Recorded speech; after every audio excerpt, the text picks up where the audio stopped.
Signore e signore, anticipiamo perché tengo che fa. Tutti pronti?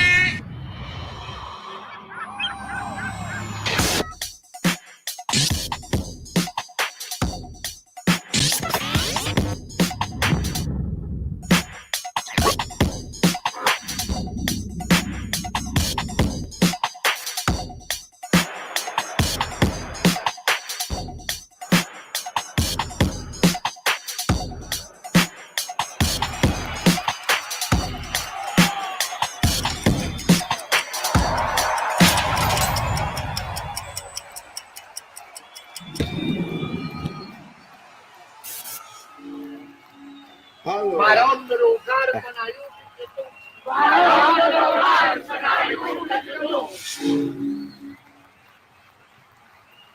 allora, questa sarà una partita che secondo me divide.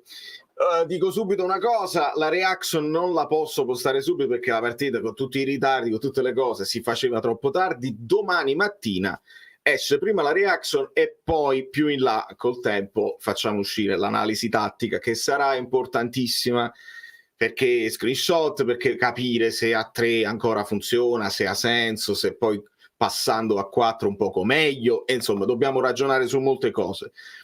Quello che poi la partita ci dice, e qua secondo me io già vi leggo un pochino, ho letto pure gli abbonati, qualcuno è soddisfatto, qualcuno non è soddisfatto. Io ve lo dico subito, io sono tendenzialmente depresso, ecco, lo dico tranquillamente, sono tendenzialmente depresso e adesso voi mi dovete dire non è vero, va benissimo. Qua questa è la classica partita che secondo me divide i tifosi, perché alla fine se consideri il palo esterno di Simeone e il palo clamoroso che prendiamo con quel cross di Lindstrom, che sarebbe stato un autogol pazzesco, probabilmente uno dice ai punti. Ai punti però dobbiamo anche considerare che il Milan ha tirato 6 volte in porta, noi 2, abbiamo fatto più possesso palla, tutto quello che volete voi. È stata una partita abbastanza noiosa, abbastanza brutta. Poi nel secondo tempo sono successe più cose, molte più occasioni per il Milan, perché il Napoli giustamente si allarga, si allunga per cercare di fare. Le scelte di Mazzarri non mi hanno convinto onestamente, però vanno analizzate nel profondo. La prima che mi veniva da dire in reaction la vedrete domani, quindi iscrivetevi al canale e lasciate il like e cliccate sulla campanella, vi iscrivete anche sul canale Telegram. Non ho capito, cioè togli Simeone, metti Raspadori, è come se comunque avessi paura di prendere un altro gol invece di volere a tutti i costi andare a pareggiare e a vincerla, che era una cosa, se ancora stiamo pensando alla classifica, era inevitabile. E vi avevo detto in sede di live nella scorsa giornata, io il pareggio con il Milan, poi valutiamo come abbiamo giocato, ma un pareggio con il Milan, nonostante tutte le altre vincono, avrei dato il benvenuto a un pareggio con il Milan, viste le condizioni in cui il Napoli verte, e me lo sarei preso volentieri, e invece no. Abbiamo perso un'altra partita e abbiamo preso un record pazzesco. Erano tipo 45 anni, qualcuno me lo potrà dire un pochino meglio. Erano 45 anni che il Napoli non stava a 5 partite senza segnare un gol. Penso che qualcosa ce lo dobbiamo chiedere, no? Perché se vuoi vincere le partite devi segnare, devi fare almeno un gol, almeno un gol più degli avversari, ma devi segnare. Il Napoli 0 gol in 5 partite, diventa veramente difficile pensare di fare un girone di ritorno con una media punti da scudetto per andare a fare quei punti che ti servono per la Champions League. Poi ragioneremo su tutto, su Zielinski. Adesso mi dovete voi istigare, mi dovete voi dare degli spunti e cerco di leggervi tutti. Non ci siamo presi il pareggio, ci siamo presi solo un enorme intossico. Esatto, sì, io mi sono intossicato veramente. Il primo tempo non c'era niente da scrivere, a parte quell'occasione per Simeone. Il gol di Teo è un tiro di Leao parato da Gollini, bene, anche bello. Anche Gollini oggi mi è sembrato un pochino incerto in certe uscite. Possiamo parlare di Di Lorenzo, il capitano a cui tutti vogliamo bene, partita difficile per Di Lorenzo.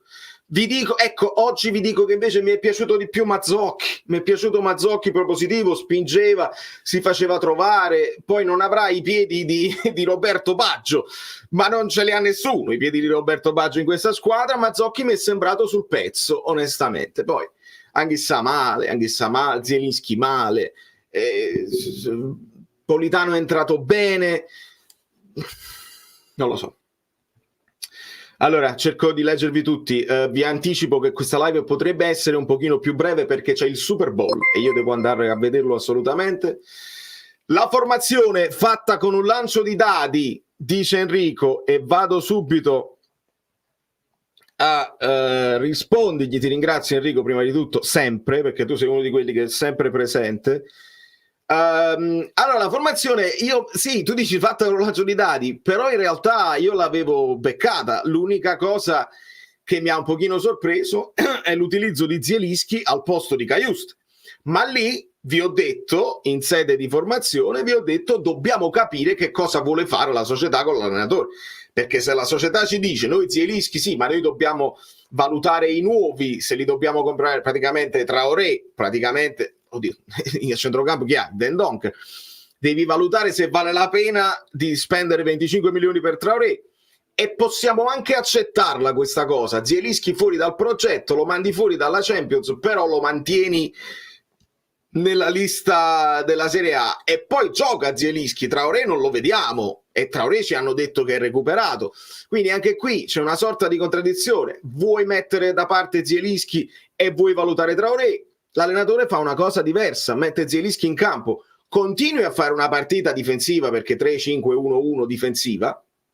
Zielinski non è un uomo da strappo, Zielinski è un uomo di scambi nello stretto, di controllo orientato, e poi ci deve essere qualcuno vicino, perché non è l'uomo dei lanci lunghi, non è l'uomo dello scatto in profondità. Non ha senso così se tu vuoi fare questo tipo di partita, quindi è una scelta che va valutata un pochino più nel profondo, secondo me. ADL via o non cambierà mai niente. Squadra senza anima. Ti è piaciuto come è entrato Lindstrom? Sì, non male. Lindstrom lo spunto ce l'ha, ragazzi. È evidente che ce l'ha. Vedi, avete visto che ancora una volta lui si allarga sulla sinistra ed è lì che ha un pochino più di... si sente più a suo agio, a quanto pare, e ce l'ha. Poi ha fatto un bel dribbling prolungato, poteva essere l'uomo partita con quell'autogol e non lo è stato. Poi un'altra volta si è allungato il pallone in fallo laterale, però non male. È uno di quelli che secondo me potrebbe cominciare a giocare anche da titolare. Sarebbe anche il caso di vederlo non solo a partita in corso, quando tutto è già quasi compromesso, e non ci possiamo aspettare che fanno sempre dei miracoli a partita iniziata o a partita quasi finita. Quindi non male come è entrato Lindstrom, però non ci stiamo puntando dall'inizio. Dobbiamo vedere se con le squadre più piccole si fa. Che stanchezza, lo so Luigi, è una sensazione che condivido, la stanchezza. Mi sono messo davanti alla TV a guardare ed ero un po' stanco anche io. Lo vedrete domani dalla reaction. È una squadra che ha perso molte certezze, il cambiare modulo ogni volta, adattarsi all'avversario, e poi non ti riesce tanto benissimo perché ti metti con 5 difensori, comunque prendi un gol che non si può prendere, che devi accompagnare. Si sa che Teo fa così, scarica e va, o va dentro o va fuori. Roberto Noletta, benvenuto amico mio, benvenuto tra gli abbonati. A tutti gli abbonati ricordo di scrivermi in privato, così vi posso aggiungere a fine live al gruppo dedicato agli abbonati su Telegram. Benvenuto Roberto. La Costa d'Avorio vince la Coppa d'Africa, mi dice Davide, mi state dicendo tutti, e questo è un tema, perché adesso deve tornare Osimhen. Lo so che secondo me il tifoso napoletano medio è contento che Osimhen non abbia vinto. Credo di avere questa sensazione. Vedi. Comunque da brava Swiftie, forza Chiefs per il Super Bowl. Lo so, hai ragione. Tutti quelli che sono le Swifties tiferanno per i Chiefs. Io sono più legato a San Francisco per una serie di motivi, quindi 49ers. Ma lì è uno spettacolo che va spesso al di là della cosa sportiva. Io voglio vedere l'halftime, se fanno un bello spettacolo all'halftime. Quest'anno c'è Usher, dovrebbe esserci Post Malone pre-partita, insomma ce l'andremo a vedere. Basta difesa 3 che continueremo secondo me, Carlo, a vedere con le squadre un po' più forti, perché Mazzarri questo fa, con le squadre più forti difesa 3, con le squadre un po' più abbordabili comincia a 4. Questo è l'ultimo andazzo. Adesso abbiamo anche tutti i giocatori bene o male recuperati, quindi non è più una questione di emergenza, è una scelta tattica, è una scelta che tu fai in fase di preparazione della partita, e questo è. Adesso vediamo, ci dovrebbe essere un filotto di 3 partite un po' più abbordabili, vediamo che scelte farà Mazzarri. È uno strazio, lo so, non è facile.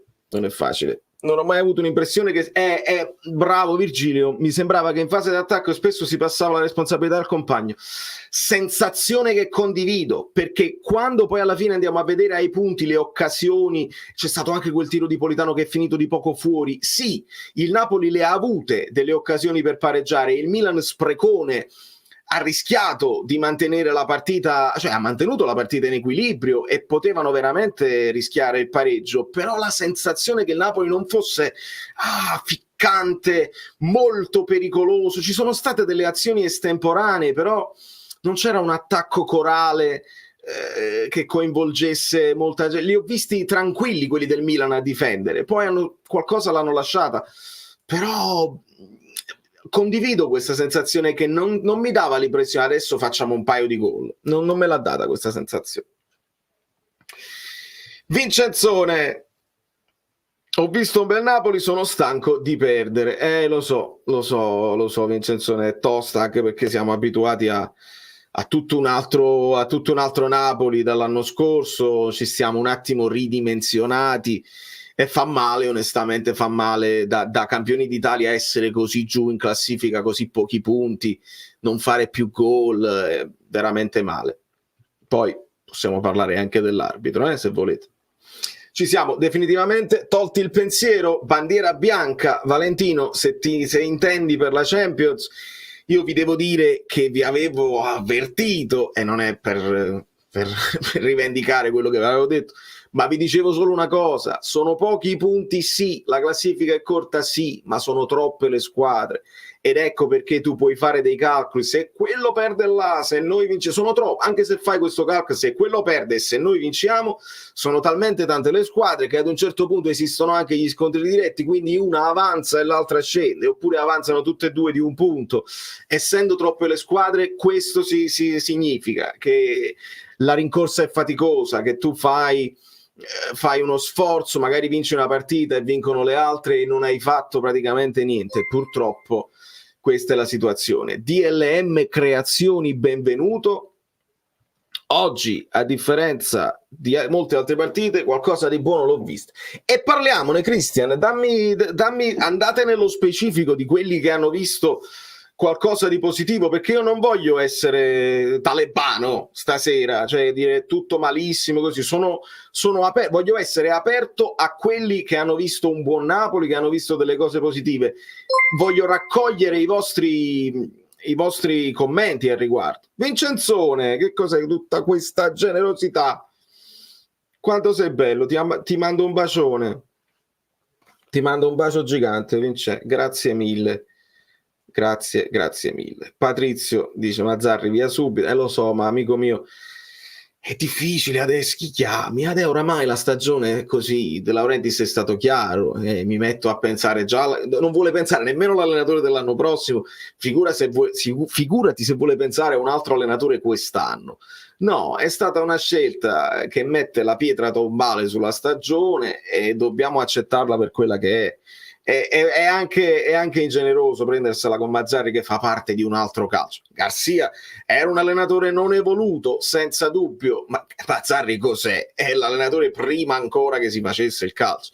Quindi quante volte lo abbiamo visto fare ancora così? Io sono cambiato, sono diventato simpatico, è sempre l'orologio, è sempre chiedere falli di mano, è sempre arrampicarsi sugli specchi. Ecco, questa è una delle cose che non ho capito e che mi chiedo e che chiederei a Mazzarri. Chissà se ci sono conferenze, mi farete sapere voi. RC dice dentro Raspa ma fuori Simeone. Totò diceva il coraggio non mi manca, è la paura che mi frega. Allora, prima di tutto, Totò geniale, il coraggio della paura, in altre cose diceva quando faceva il salto, che era Totò Tarzan, non mi ricordo in quale film lui saltava. Adesso ti recupero, leggo Alberto. Anch'issa male, vede Teo sfuggire al lobo, non lo segue, si ferma. Bene Mazzocchi, Osi non vince, non sono contento, ma speranzoso perché ora per farsi vedere dovrà impegnarsi con noi. Non parlare di Zielinski, non parlare di Zielinski. E non parliamo di Patrizia, non parliamo di Patrizia. Alberto, ti mando un bacio gigante 2 volte, non ne parliamo, resta una cosa tra di noi, poi ne parliamo quando dovesse accadere. Quando accadrà, ma non ne parliamo. E hai ragione, per quanto riguarda il gol di Teo, io penso che lì al momento del passaggio di Teo e di Lorenzo che gli sta di fronte, e quando Teo scarica, per me Di Lorenzo deve assorbire la corsa e deve almeno ostacolarlo un pochino. Poi Teo fa 50 capriole, magari Di Lorenzo si piglia l'ammonizione e non arriva a segnare. Poi a scalare, tu mi dici Anghissà, qualcuno diceva Lobotka che però viene infilato in velocità. Ci sono tante cose che si possono fare a scalare quando la prima cosa non funziona. Io mi sento di dare un pochino più di responsabilità all'inizio a Di Lorenzo, ma la voglio rivedere perché ovviamente al momento è difficile valutarlo. E la questione dentro Raspadori fuori Simeone, onestamente, la dice lunga, perché è un cambio logico che Mazzarri fa anche quando sei sotto, la aggiungi una punta, no? Ti metti con le 2 punte. Simeone comunque si stava battendo, stava dando preoccupazione alla difesa, e invece no, hai tolto Simeone, quindi hai tolto ogni possibilità di cross e hai messo Raspadori che si è battuto anche lui, ha fatto molti movimenti anche ad aiutare la difesa di recupero pallone, però diventa spuntato il Napoli così, ed è veramente un peccato perché non mi è sembrato un Milan trascendentale oggi. Queste poi è una delle cose che sto ripetendo, fateci caso, lo stiamo ripetendo più volte, cioè vediamo avversari che non ci schiacciano più di tanto, fanno un compitino e basta e avanza. Ed è veramente mortificante per i campioni d'Italia. Partita da 0-0, massimo 1-1. Kvara nel primo tempo l'unico a provare qualcosa, assieme a Mazzocchi e Lobo tra i migliori. Anghissà meglio di Zelo. Anghissà meglio di Zielo. Sono d'accordo perché attacca e stacca, ogni tanto attaccava, mentre Zielinski non mi ha impressionato, diciamo così, oggi, va? Speravamo, aveva cominciato bene anche con una scivolata in fase difensiva, diciamo che, ma ha detto Alberto che non devo parlare di Zielinski e quindi non ne parlo. Sì, Kvara nel primo tempo era indemoniato, ci ha provato più volte, nel secondo molto meno. Siamo lì. Fabietto versatile, ma voi leggete membro da 39 mesi, quando uno poi parla l'amore solo per la maglia, è questo.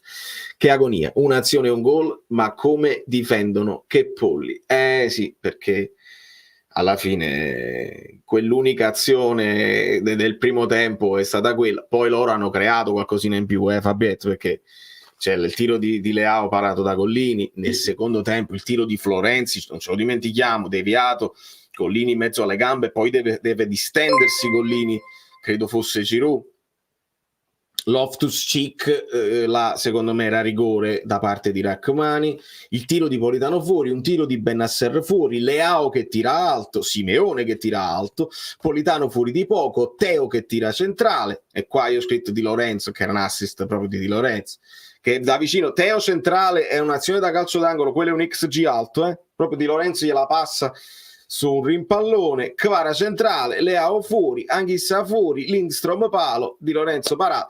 Insomma, secondo tempo di grande equilibrio. Nel primo tempo pochissimo tutte e due le squadre, le 2 occasioni per il Milan diventano un gol è un secondo tempo a livello di occasioni che mi sono scritto di grande equilibrio, quelle del Milan più verso la porta, noi non la becchiamo la porta. E continuo a leggere, Claudia, voi non capite la visione del visionario, noi quest'anno vinciamo la Champions e l'anno prossimo ci entriamo di diritto, PVB e Forza Napoli 7. Sarebbe una cosa clamorosa, fantastica. Esistono storie del genere, che una squadra va malissimo, poi molla e riversa tutte le sue forze nella Coppa. Il Barcellona è uno dei Barcellona più scarsi del mondo, tutto quello che volete voi. La vedo difficile, cara Claudia, però noi siamo aggrappati alle speranze, quindi accetto anche questo tuo messaggio, perché c'è poco altro su cui possiamo reggere. E ringrazio anche Aldo, siete gentilissimi e generosissimi stasera, non so come ringraziarvi.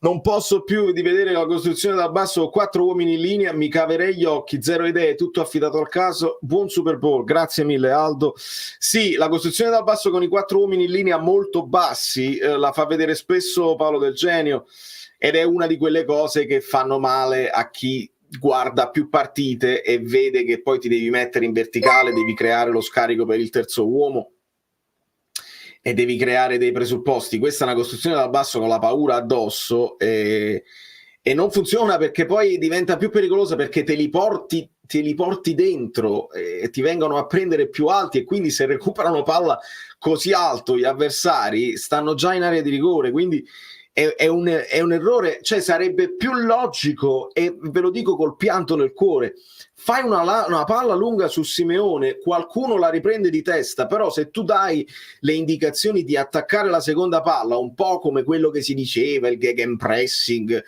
il 4-3 di Klopp, oppure questa scuola tedesca, la lanci, aggredisci però senza stare così basso e vediamo se l'1 contro 1 una volta la vinci tu, una volta la vince lui. Nel primo tempo, nell'inizio, il Napoli lo stava un pochino più facendo, poi ci siamo squagliati e dopo il gol è stata veramente un momento di depressione generale. Basta Anghissà. Dilo e Lobo hanno bisogno di riposo, psicologicamente hanno finito la benzina, la squadra andrebbe resettata con i nuovi. E io, Emilio, sono d'accordo, a questo punto fateceli vedere questi nuovi acquisti, possiamo valutarli, non li valutiamo subito, non li bocciamo subito, perché siamo con un allenatore con dei limiti e in una stagione difficile. Non li valuteremo subito, ma cominciamo a valutare le basi per capire se vale la pena di riscattare Dendoncker, se vale la pena di riscattare Traoré, di capire quanto un Gonge sia più forte di Politano, perché hai rinnovato Politano alla grande, però hai preso un Gonge che fa lo stesso ruolo, che significa anche questa cosa, la grande spesa in un ruolo che tu non solo hai già coperto, ma che hai anche rinnovato. Sono quelle cose che non si capiscono. Fateceli vedere i nuovi, e può essere che hanno un pochino più di freschezza, si vogliono far vedere. Il discorso che qualcuno mi faceva prima di Osimhen, sì, è giusto, non vinci la Coppa d'Africa, non hai fatto una grande Coppa d'Africa, ha fatto un gol e un assist, credo, non lo so. È un'altra cosa che non puoi mostrare in sede di trattative. Dici, guarda, io sono anche quello decisivo della Coppa d'Africa, mi devi pagare i 130 e mi devi pagare anche 10 milioni all'anno. Diventa dura per Osimhen, quindi io spero davvero che Osimhen non abbia già la squadra e che sia costretto a sputare sangue per trovare, che lui dirà ho già deciso. Se la trovi la squadra che ti paga, devi far vedere che quando torni a disposizione segni un gol a partita, e ci dobbiamo aggrappare a quello. Quindi non possiamo fare gli schizzinosi, dobbiamo avere i giocatori che hanno voglia di fare, hanno voglia anche di mettersi in vetrina per essere venduti. Ragazzi, la stagione è questa, dobbiamo accettarla con grande serenità e guardare in avanti.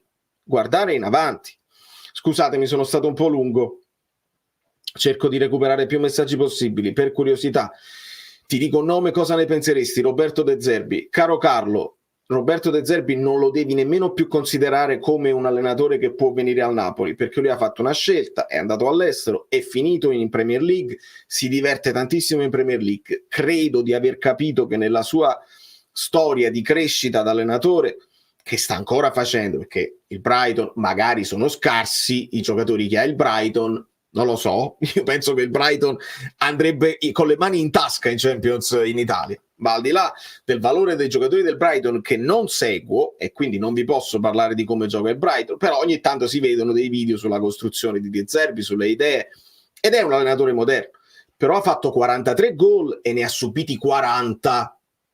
43 gol, quindi più 3 non è uno score da allenatore che è anche solido per fare grandi cose in generale. La Premier è un tipo di campionato diverso, quindi non ce lo vedo tornare indietro di parecchi passi, non solo scegliere il Napoli, ma tornare indietro dalla Premier alla Serie A. Non mi sembra un'opzione plausibile. Allora, come volano tutti i messaggi, li prendo a caso, questo Lindstrom titolare da mezzala non si può provare, il ragazzo sta bene, sì, sembra che stia meglio degli altri, si può provare da mezzala senza problemi, si può provare da esterno sinistro, se vuoi provare Kvara non lo togliamo però, cioè non fatevi arrabbiare perché il ragazzo è l'unico che comunque ha lo spunto e ti ha dato 3 punti nell'ultima partita. Quindi l'unico modo per vedere Lindstrom in questo momento, ve lo dico chiaramente, è passare al 4-2-3-1, cioè con Lindstrom e Kvara sotto punta o viceversa che si alternano. Lindstrom e mezzala con Mazzarri non lo vedremo mai, perché se non c'è Zielinski, Mazzarri preferisce Cajuste e non ha ancora, secondo me, convinto l'allenatore Lindstrom che faccia anche quella fase difensiva che si chiede ovviamente ai centrocampisti, perché la prima richiesta di Mazzarri è essere solidi, compatti, non prendere contropiedi, essere belli uniti per fare la difesa ad oltranza. Lindstrom questo non te lo garantisce, quindi l'unica cosa è sperare che il Napoli possa passare al 4-2-3-1 con coraggio, almeno con le squadre più piccole. Che agonia, vabbè, qua siamo tornati indietro, ma recupero tutto e chiedo scusa. I like e per non farci mancare niente ha perso la Coppa d'Africa. Osimhen, sono molto indietro, chiedo io scusa subito. I like così recupero. Barcellona-Granada 3-3 e mi sento di dire Barcellona attaccabile, sì, significa che finirà con aggregate 16-15. Magari, Antonio, ci divertiremmo, ci divertiamo se vediamo una partita con tanti gol anche presi e subiti, però ti posso già dire, già vi ho detto la formazione che il Napoli schiererà contro il Barcellona, sta qualche video fa. Già ve lo dissi, e non pensate che adesso andiamo a giocare col Barcellona e la affrontiamo con 4 difensori in linea, 3 attaccanti. Lo sapete, non ve lo devo spiegare. Mazzarri cercherà di portarla ai rigori come ha cercato di farlo con la Fiorentina e con l'Inter. E una volta ti può andare bene, come ti è andata bene con la Fiorentina, non ti va bene con l'Inter, non ti va bene con la Lazio, non ti va bene con il Milan, non ti va bene, ragazzi, non siamo neanche abituati a farlo, quindi non ti va bene. Francesco, bravo, perché qua serve onestà intellettuale. Per questo messaggio che adesso ti leggo. Traoré chi? Avete ragione. Adesso là. Aveva ragione Garcia, se non puoi vincere è meglio pareggiarla. Quella frase è stata la pietra tombale sulla comunicazione di Garcia, perché noi non la volevamo accettare i campioni d'Italia, però sotto certi punti di vista non aveva tanto torto, specialmente se aveva capito che questo gruppo era un po' sfinito, che andava un pochino rifondato, non è stato fatto, forse doveva prendersi le responsabilità Garcia di dirlo proprio chiaramente, dice guarda Presidente, questi qua non riesco a dare quello che dava Spalletti, perché non lo riesce a dare, non è riuscito a dare, non stiamo rivalutando Garcia, però forse era il momento di quella rivoluzione. Questo non è una delle cose che ha detto De Laurentiis, ma ha detto io ho capito che il mio errore è l'unico errore che si riconosce De Laurentiis è non aver trattenuto Spalletti con la forza, cioè questo è stato il mio errore, sono troppo generoso, dovevo trattenere Spalletti. si licenziava, si dava dimissionario, tu potevi non accettare le dimissioni, Spalletti non si presentava a Castelvolturno nella Brandira, dice adesso devo dormire in un letto, non ce la faccio più, andavi in causa, rimanevi comunque senza allenatore e dovevi ricominciare da capo. Può questa essere la colpa di De Laurentiis? Assolutamente no, è la scelta che è stata forse un po' superficiale, perché la scelta di Garcia De Laurentiis ce la propone con il curriculum.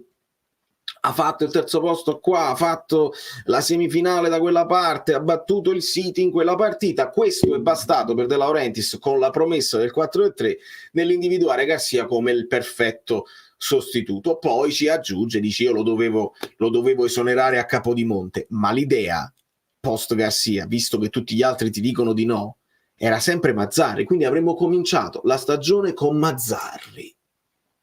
Avremmo più punti? Avremmo avuto una preparazione atletica diversa? Avremmo fatto le partite al 90° senza giacca? Non lo so, ma mi interessa anche poco. Mi interessa che l'anno prossimo si ragioni un pochino diversamente. Prima il direttore sportivo, poi l'allenatore e insieme si fa il mercato. A meno che non ci diranno, e segnatevelo adesso che è l'11 febbraio, ci diranno ma noi il mercato l'abbiamo già fatto a gennaio. Attenzione. E il topo che gira, l'unico dolore di Ele è stato non rapire la papera Biancaneve. Biancaneve come bellina. Hai ragione. Buonasera Danilo. Due cose, Mazzarri codardo perché il difensivismo del gioco moderno non paga e poi l'arbitraggio e il VAR in Italia sono scarsi. Sono d'accordo che l'arbitraggio e il VAR in Italia sono scarsi, su Mazzarri ne abbiamo parlato ampiamente. Però c'era un rigore secondo me su Loftus-Cheek da parte di Rachmani. Tutti i falli di Rachmani a due mani spinta sulla schiena, te li chiamano questi falli. Attenzione, Rachmani a rischio squalifica anche lui, è stato squalificato, ha preso il giallo Juan Jesus per quello che secondo me si poteva anche non, perché proprio gli appoggia un pochino la mano sulla spalla, niente, Teo che rotola. Però il fallo di Rachmani su Loftus-Cheek per me poteva essere tranquillamente rigore, e se non l'avessero dato a me quel rigore avrei fatto il pazzo. Quindi sotto questo punto di vista attenzione a lamentarci degli arbitri e a dare altri alibi a questi giocatori che non ne hanno proprio bisogno, quindi attenzione. Poi non lo so, il fallo di mano sul petto rocambolesco, il rimpallone, là si può decidere. Secondo me su Di Lorenzo non c'era niente perché quello prende più il pallone. Attenzione a dare troppe cose, troppi alibi a questa squadra. Allora, guardate che non avendo rinnovato e posticipando la cosa, io mi preoccuperei. Stai parlando, penso, di Kvara. Sì, la preoccupazione è legittima. La preoccupazione lì è legittima, amico mio. Il nostro ciclo è finito, dopo 15 anni stiamo cadendo a picco e credo che l'anno prossimo sarà ancora peggio. Abele, io non voglio parlare troppo a lungo nel futuro, però vi ripeto i presupposti.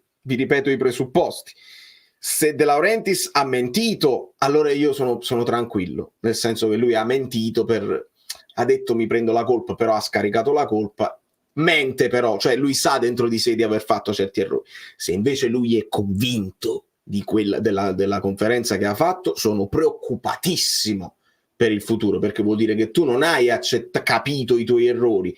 Se il tuo errore è non aver inchiodato Spalletti, non hai capito nulla e quindi è più facile che lo rifai l'errore. Poi può capitare il colpo di fortuna, può capitare che ti dicono di no 1, 2, 3 e il quarto è più bravo dei primi 3 che avevi scelto, può capitare. È un po' vola sulle ali del caso il futuro del Napoli, come un po' le partite, no? Se si sveglia uno dei nostri giocatori più forti, fa il gol, ma non è un'orchestrazione di gioco ben definita, di azioni che si ripetono perché sono codificate, è un pochino lasciato tutto al caso.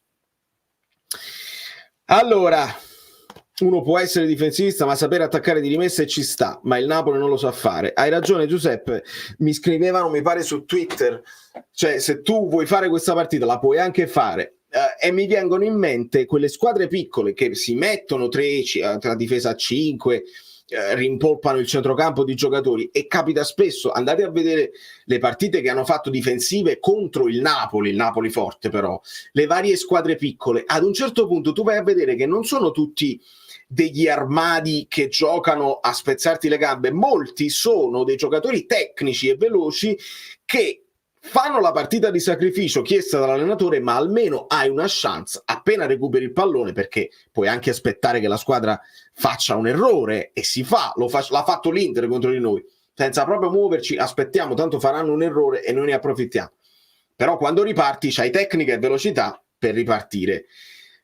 Tecnica e velocità, c'hai tecnica con Zelinski, non hai una velocità esplosiva, se stai troppo lontano però è difficile fare i velocisti fino alla fine, e quindi anche lì, se tu vuoi fare questo calcio devi creare dei presupposti. Lo fa la Juventus, però quando si butta poi dentro Vlahovic, Kostic, Cambiaso, si buttano McKennie, si buttano Rabiot, si buttano dei giocatori che fisicamente ti fanno paura quando vengono addosso tutti insieme. Noi siamo sempre un po' timidi quando recuperiamo il pallone, non ci buttiamo come i pazzi.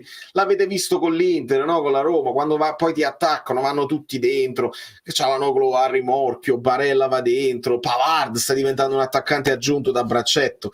Signori, non è difficile. Secondo te i cambi e le tempistiche come sono state? Raspadori al posto di Simeone, Ngonja al 90°. Cara Teresa, no, Ngonja al 90° è un insulto al calcio, onestamente, anche perché è un'azione disperata al 90° che di solito non cambia le cose, e che poi ti porta con 2 terzini di ruolo a fare i braccetti, Olivera e Di Lorenzo. E secondo me, ve lo dico, poi mi direte voi le parole di Mazzarri, lui dirà anche: guardate che mi sono preso dei rischi, guardate che avevamo 2 terzini che spingono come difensori, avevamo Politano a tutta fascia con Gonge davanti, come se fosse una grande scena, ma c'hai 5 minuti di assalto, ti va bene una volta con la Salernitana, ti va bene col Verona, ma non ti può andare bene sempre. È molto meglio avere una logica e un equilibrio, e non ho capito, onestamente, togliere Simeone per Raspadori significa che sei soddisfatto di come sta giocando il Napoli. La veramente non so che dirvi. Con Anghissà giochiamo in 10, non vinciamo con le big, Mazzarri se ne deve andare prima possibile, ma i giocatori nuovi sono rimasti a fare le visite, non giocano mai. Meglio che non parla Mazzarri. E Antonio, lo so, ma questa storia di meglio che non parla è un'altra scusante che abbiamo dato a un allenatore che invece si deve confrontare, e magari su 10 domande che arrivano 9 sono domande inutili, ma è capace che una buona esce, e quindi lui si deve confrontare con quelli che gli fanno le domande. È capace che impazziscono i giornalisti e vengono illuminati, oppure si fanno ispirare da qualcuno che magari non fa il giornalista di mestiere e gli viene un'idea e fanno una domanda interessante. Mazzarri si deve confrontare. Il non fare la conferenza è un tornare indietro di 50 anni che non fa bene a una squadra come il Napoli, al di là del discorso degli sponsor che avevo fatto, che se non lo capite, se non lo potete capire non vi ci posso fare arrivare. Se lo capite subito, e allora siamo sulla stessa lunghezza d'onda. 3-5-1-1, in panca 2 difensori, 2 centrocampisti e 5 attaccanti. Penso non si debba aggiungere altro. La sostituzione di Bazzocchi basterebbe da sola per l'esonero. Migliore in campo sostituito per un Olivera che non gioca da 3 mesi e non aggiunge nulla. A meno che, Armando, e sono d'accordo, e qua lo sapete, io sono stato attaccato per il giudizio su Mazzocchi. Mazzocchi migliore in campo, lo posso ripetere tranquillamente, sono d'accordo con voi. Vuol dire che può essere che tu hai pensato fammi riprendere confidenza col campo a Olivera, e tanto la partita è andata, perché questo sembra, poi poteva capitare. Il problema è che tu dici, vedete, ecco perché, guarda Napoli, che significa, questa non è una conferenza, ma mi arrivano delle domande, sono interessanti e mi fanno ragionare. Sapete perché è ancora più assurdo? Perché Mazzocchi il cross al centro non lo mette. Mazzocchi deve rientrare tipo Zuniga, e lo stava facendo anche benino, però si perde un tempo di gioco, non hai la qualità per fare un bel cross a rientrare come fanno altre squadre, e vabbè, hai fatto quello che hai potuto. Ma quando hai messo Olivera e ci serve Simeone a centro, non puoi, devi averlo una punta che può mettere il cross, perché hai messo Olivera. a terzino sinistro che può fare un cross normale, non è quello di Mario Rui, ma lo può fare un cross con il suo piede, e allora è questo che io non capisco. E a questa cosa magari non ci sarei arrivato se non mi fosse arrivata questa domanda o tutti i vostri commenti. Ecco perché qualche cosa si deve fare nella comunicazione, non si può abbandonare a se stessi il tifoso, l'allenatore, i giocatori che non... Vi ricordate che Spalletti certe cose, gli potevano arrivare qualsiasi domanda, Spalletti rispondeva quello che lui aveva già in mente di far arrivare ai giocatori. Ricordatevi come ha gestito Kvara Spalletti, un talento eccezionale. Spalletti prima però deve fare quello che dico io, poi lo esaltava quando c'era da difenderlo, l'ha gestito proprio con il cucchiaino ed è perfetto, e Kvara era perfetto. Niente, non lo volete capire. Non lo voglio, voi lo capite, non lo vogliono capire. Scordiamoci la Champions, Vincenzo, per piacere, ma la cosa più importante è un centrale buono di difesa, molto più del sostituto di Osimhen. Ho capito perché Ostergaard non giocava, e Ostergaard anche non ha fatto una grande partita. Io lì l'idea che non è nemmeno, non mi prendo neanche la paternità dell'idea, era un telespettatore di Paolo Del Genio, tale Salvatore, che aveva detto: secondo me non sarebbe malissimo mettere Ostergaard al centro e Rrahmani braccetto. Il Rrahmani braccetto lo faceva col Verona ed ci era piaciuto tanto che l'abbiamo comprato. Ostergaard al centro, un po' più di controllo sulle palle alte per Giroud, e se la poteva giocare così. E invece no, anche questo non è stato fatto. Ho rivisto 4 trasmissioni che ne hanno parlato. Sai che il VAR rivista per me è fede, tutte stranamente d'accordo. Rigore nettissimo per il Napoli, fallo di mano di Musa, su Loftus non c'è niente. Vabbè, Fabio, io non è che cambio idea se 4 trasmissioni mi dicono un'altra cosa. Le 4 trasmissioni, quando poi c'erano il rigore clamoroso su Kvara contro il Verona, se le 4 trasmissioni dicevano non c'è molto, o se lo dicevo, io restavo della mia idea, onestamente, dopo averlo visto 4 volte. Il rigore di manina di Musa quando ti rimbalza 3 volte si può dare o non si può dare perché è rimbalzato troppo ravvicinato. Se capitava a Rrahmani magari glielo davano, però io resto della convinzione che su Loftus si è rischiato. Poi non è un rigore clamoroso come quelli che abbiamo visto in passato, non dati, però ha rischiato Rrahmani, la vedo così. La classifica Guido purtroppo ci porta a un -1 perché avevamo pareggiato col Milan e adesso abbiamo perso, avevamo la possibilità di fare +2 e quando arriva Guido tra poco ci darà un aggiornamento anche su questa classifica particolare che ci aiuta a capire l'andamento, ci aiuta a capire che tipo di salto devi fare in avanti per migliorare quello che hai fatto nel girone d'andata, se lo stai facendo, se è plausibile, se non è plausibile. Il Napoli che fa 50 punti nel girone di andata l'anno scorso deve fare un crollo verticale e quasi lo fa, non dico che quasi lo fa, ma fa un mini crollo nel girone d'andata, ma non ci beccano più. È lì che la classifica Guido ti aiuta a capire, dice vabbè, dopo 4-5 partite del girone di ritorno asimmetrico ti rendi già conto che avete voglia a dire il campionato è lungo, il campionato si è capito come andrà. Ci potrebbe essere una sorpresa in avanti e una sorpresa indietro, nel senso una sorpresa in una squadra che overperforma e una sorpresa che magari che è una squadra che crolla, come è capitato all'Atalanta l'anno scorso, 2 anni fa. Retroscena, frase di Spalletti ADL: I per me, tu per te. Nel senso, ognuno si vede il suo, nel senso io me la vedo per me, io faccio la mia vita, tu fai la tua per te stesso. Anche questo è vero. Signori, è stata una settimana lunga, anche a livello di Sanremo, e anche lì molto molto amareggiante, serata amara. Stasera abbiamo visto la squadra camaleontica che voleva Garcia. 3-5-1-1, 4-3-3, 4-2-3-1, 4-4-2. Veramente le abbiamo viste tutte. Il finale è stato però con la difesa a 3. Difesa a 3 era un 3, una sorta di 3-3-4 se vogliamo, perché c'era Politano, perché c'erano i 2 terzini, no? Olivera Di Lorenzo con Rrahmani, poi c'era Politano, Anghissà, Lobotka, Lindstrom, diciamo la 4 così, poi c'era Kvara un po' più vicino Raspadori con Gonge così, una sorta di 3-4-3. Ma veramente facciamo ridere i polli, se quegli ultimi minuti finali di speranza vana la consideriamo una cosa ragionata. Amico mio, Yes Global, di la mezza cosa su Gaetano. Ci ho fatto un video intero, gli ho dedicato la copertina di ieri, dove ho parlato ovviamente della Roma, ho parlato però anche della Lazio che ci ha scavalcato.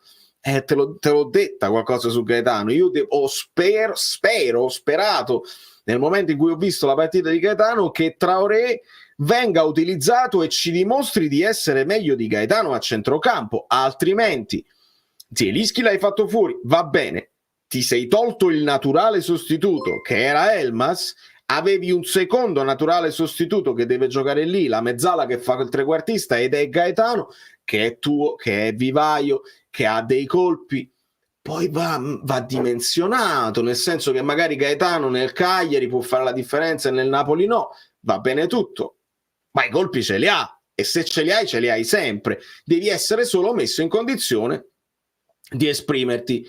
Quindi se Gaetano Traoré, aspettiamo Traoré, che tutti quanti, se torna quello del Sassuolo è un grandissimo acquisto, la visione va benissimo, se torna quello del Sassuolo, se esplode Nathan, se Lindstrom segna, sì, aspettiamo, e noi aspettiamo. Non giudichiamo Traoré prima di averlo visto, ma lo possiamo vedere giocare, visto che ci hanno fatto sapere che è stato recuperato fisicamente e è rientrato, e tutti quanti dicevate che non era buono la malà. No, è rientrato, ma il campo non lo vede. È entrato più volte Dendonger, è entrato Gonge, sta entrando Lindstrom di nuovo, Mazzocchi gioca sempre, Traoré il campo non lo vede. Abbiamo detto che abbiamo tolto Zielinski perché dobbiamo vedere Traoré. La vision, hai ragione. Sì o no, esattamente. Ci scappelliamo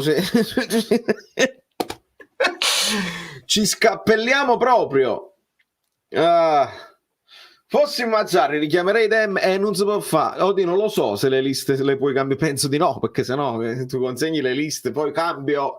No, a meno di infortunio. Ecco, mi pare che l'infortunio, cioè se venisse un infortunio serio a Zielinski, tu forse puoi fare il cambio. Mi pare che è così, che puoi giocarti un cambio in corso.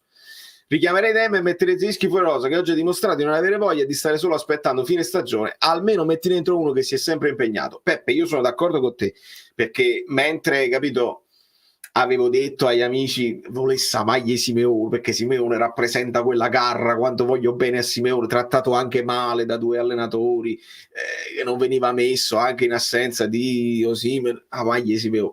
Contemporaneamente ho anche scritto a Dem, ho detto voglio la tua maglia. Il Dem numero 4 rappresenta quell'uomo che stava benissimo in Germania, viene a Napoli veramente per amore del Napoli, ci aggiusta un po' la stagione, vinciamo la Coppa Italia, poi è stato sfortunatissimo perché Spalletti ci stava puntando, arriva l'infortunio, poi esplode Lobotka e come lo fai a togliere, però veramente è un peccato, e quindi il nostro affetto a Dem resterà alto, resterà altissimo, è andata come è andata, però vogliamo bene a Diego, vogliamo veramente bene. Ragazzi, su, vabbè, vale, ma il campionato è un logo. Meno male che possiamo ancora vincere la Champions e qualificarci per la prossima e entrare in mondiale per club. Che stagione assurda, mannaccia, tutto coso. Il Milan ha vinto con una giocata, certezza che ha nelle proprie conoscenze, è vero. Noi le nostre non le abbiamo più perché probabilmente si è cambiato troppe cose. Sì, si è cambiato tanto in corsa e si sta continuando a cambiare. Adesso moltissimi complimenti per Mazzarri per aver messo Kvara al centro del villaggio. Va benissimo. Però Kvara è stato il miglior giocatore dell'anno l'anno scorso da esterno sinistro senza avere alcun problema. Lo potevano raddoppiare, triplicare. Non aveva problemi ad accentrarsi o ad allargarsi, a giocare col destro, a giocare col sinistro. Kvara è un giocatore di talento, lo metti a sinistra, funziona, lo metti al centro, alla fine funzionerà lo stesso, lo puoi mettere a destra, con la Georgia svaria per tutto il campo. Un altro pensiero che mi viene in mente è che quando stai a sinistra è vero che hai la linea laterale, ma lì significa anche che non hai avversari, no? Sulla tua sinistra. Se stai al centro, c'è un intruppo di avversari che ti vengono da tutte le parti, ce n'è uno davanti, uno dietro, uno a destra e uno a sinistra. E non è un ruolo facile, potresti anche dargli più difficoltà. Poi con il Verona che magari difende alla Sanfrason, tu hai il tempo di girarti, di fare un bolide nell'angolino. Arriva il Milan che ha la fisicità, ha i tempi di reazione diversi, perché avranno dei giocatori un pochino più forti di quelli del Verona. Se il Milan è terzo in classifica e il Verona sta per retrocedere, metti anche in difficoltà secondo me Kvara mettendolo al centro. Però questo è un discorso che va al di là delle scelte tattiche. A Kvara tu devi chiedere solamente di essere libero, di sceglierti la tua posizione e di esplodere il tuo talento dove credi sia più opportuno. Non c'è altro che secondo me possiamo chiedere a...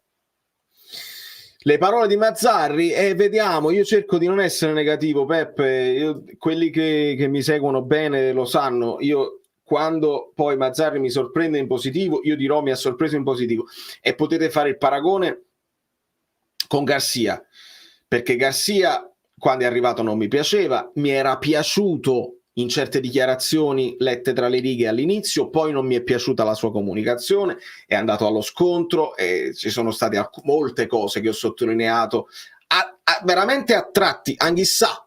Garcia è stato anch'issa per me, cioè certe cose mi convincevano e certe cose meno, quindi vi ho detto veramente senza avere il preconcetto su Garcia. Su Mazzarri sto aspettando che mi dica qualcosa che mi faccia dire qua mi sei piaciuto. Lo sto ancora aspettando, appena lo farà lo dirò e non vedo l'ora di dirlo, anche perché è sfizioso per un content creator, se si è fatta un'idea il pubblico, no? Che io sono fissato su una cosa, dire il contrario. Per me è sfizioso oggi dire bella partita di Mazzocchi, ve ne renderete conto, è interessante invece di ripetere sempre le stesse cose. E quindi se Mazzarri mi convince lo dico, se no no, come ADL. Quelli che mi devono attaccare diranno che io ho i preconcetti e sono prevenuto. Purtroppo io faccio le analisi parola per parola, non faccio le analisi a sensazione. Quando faccio le analisi parola per parola, purtroppo restano scritte e restano confrontate con quello che si è detto la conferenza precedente, 2 minuti prima, quello che dirai 2 minuti dopo, quello che dici in una televisione, quello che dici su un blog e quello che dici alle televisioni estere, sono sempre cose diverse di conseguenza. A me sembrava che i primi 20 minuti con il 3-5-2 i giocatori avevano più libertà, lasciando meno punto di riferimento agli avversari. Sì, vabbè, ma non avevamo avuto tutte queste occasioni, avevamo avuto quella mezza occasione con Simeone, perché Kvara, ecco la libertà di cui mi parli tu, se ne va sulla destra, lo spunto, non sai dove lo prendi, e quindi si era creato quel presupposto. Però non si è creato nient'altro più. È troppo poco contro il Milan fare quella mezza occasione in un tempo. Il resto delle occasioni sono successe con il 4-3. Ecco perché non ha tanto importanza partire con un modulo o con un altro. L'importanza è comunicare coraggio. Dici, vai, la vogliamo fare la partita oggi, vogliamo dimostrare che abbiamo ancora lo scudetto addosso. Quando sei in svantaggio, il Napoli la deve fare, è costretto a fare la partita perché non puoi. Certo, quasi sembra alle volte che difendi l'1-0, però vabbè. Avrei voluto il Napoli come Jolier, vincere il premio cover del Napoli dell'anno scorso. Cover dell'anno scorso. Follia prendere un pensionato e non Tudor. A novembre eravamo ancora in corsa per la Coppa Italia, Supercoppa Champions, qualificazione, scontro con Barcellona.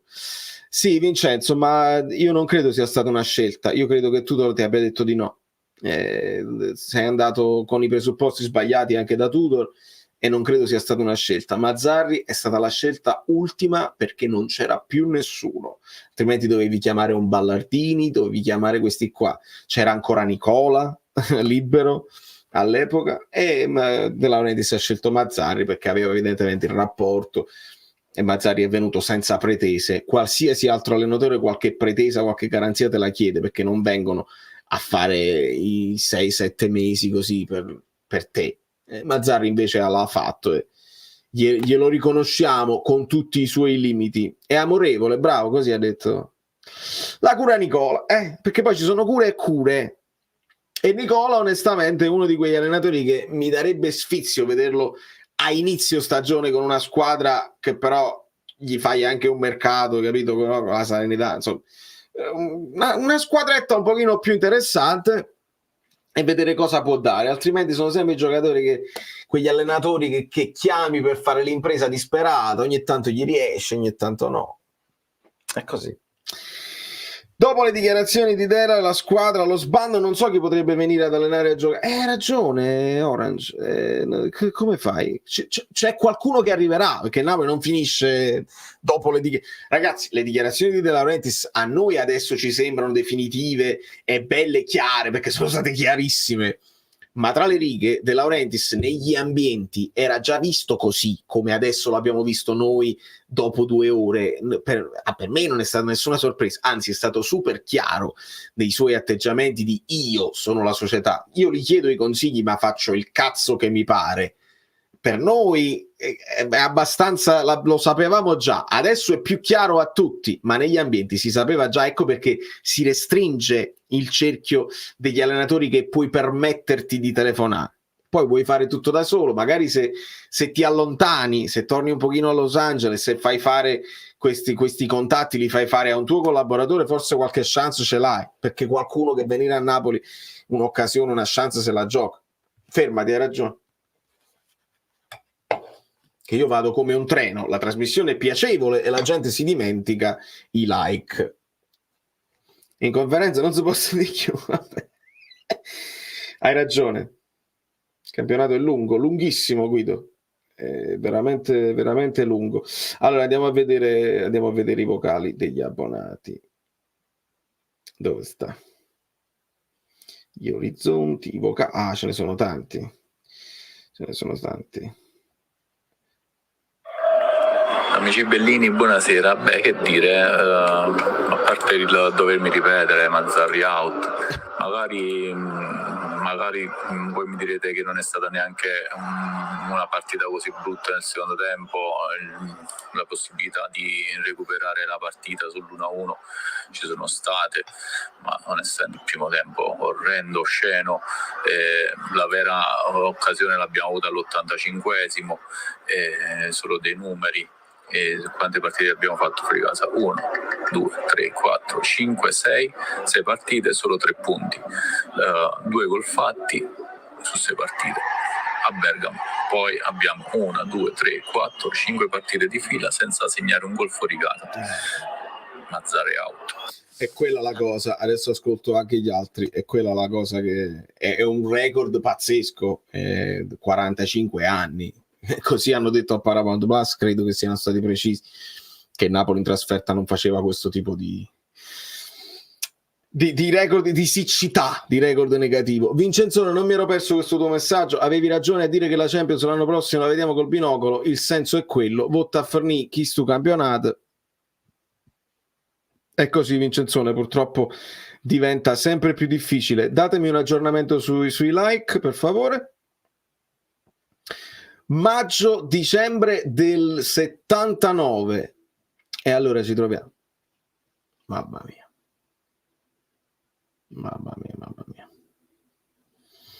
La tattica finale è stata confondere l'avversario tanto da farlo colpire da solo. Sì, Giovanni, ci aggrappiamo un po' a tutto. 445, ok, non ascolto nemmeno un vocale, anzi no, ascolto il vocale. Bellini, la cosa che mi ha fatto più rabbia, che mi fa più rabbia stasera è che il Milan ha fatto veramente poco per vincere la partita. Questo ci fa capire che basta veramente poco per battere questa squadra, è inaccettabile.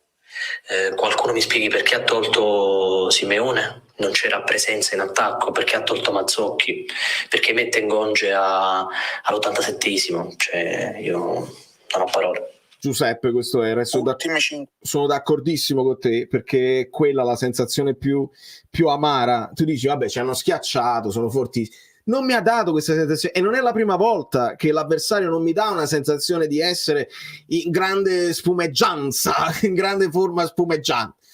Andiamo. Trasferte 0 gol. In mezzo 0 gol con l'Inter in Supercoppa, 0 gol in campionato in casa con Inter e Monza, 0 gol in Coppa Italia con il Frosinone. E Chillato torna pure sconfitto in da Coppa d'Africa. Perché poi ci aggiungi anche il carico di Osimhen. Enzuccio, hai ragione.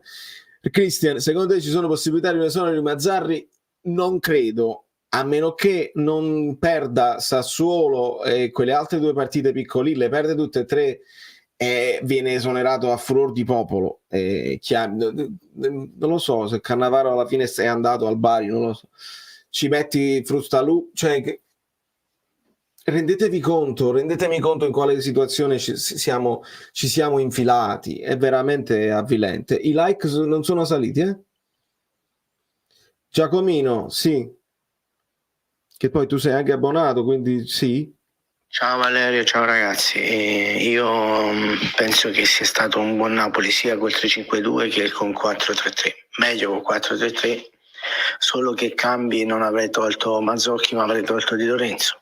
E inoltre avrei messo prima i giocatori tipo Limstrom, Gong, anche se Gong e Raspadori sono stati poco incisivi, ma Limstrom nelle ultime partite si è fatto vedere molto preciso, determinato, e poi vedo una gran voglia di portare a casa il risultato, ma ci vuole più coraggio.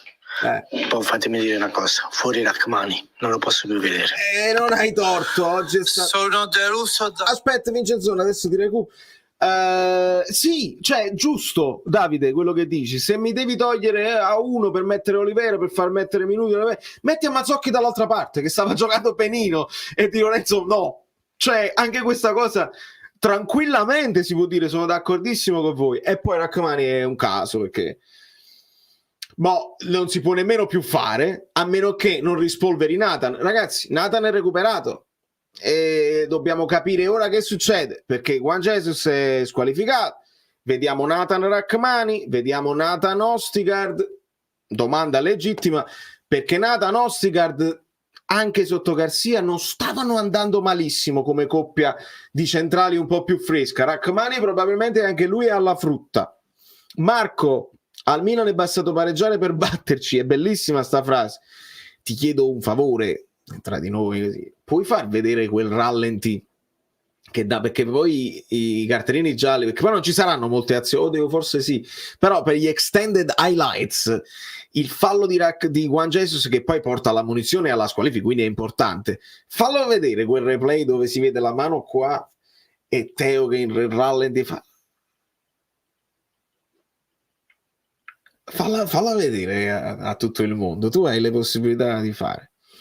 Non lo so il pronostico perché non le conosco proprio le squadre, però spero per i 49ers.